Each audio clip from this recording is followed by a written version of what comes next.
wanna see this? What's up, my dudes? So, in case you were tired of getting stung by bees and you want to make some mad money, here's my technique for catching bees. Basically, just go up to trees and shake them from the front with your net out.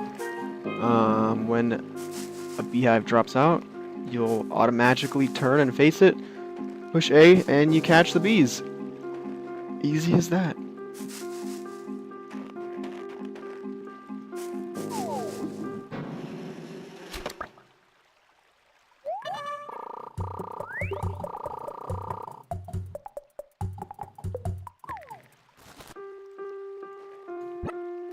Once you have the bee and the beehive, you can sell both of them to the llama for 3,000 bells.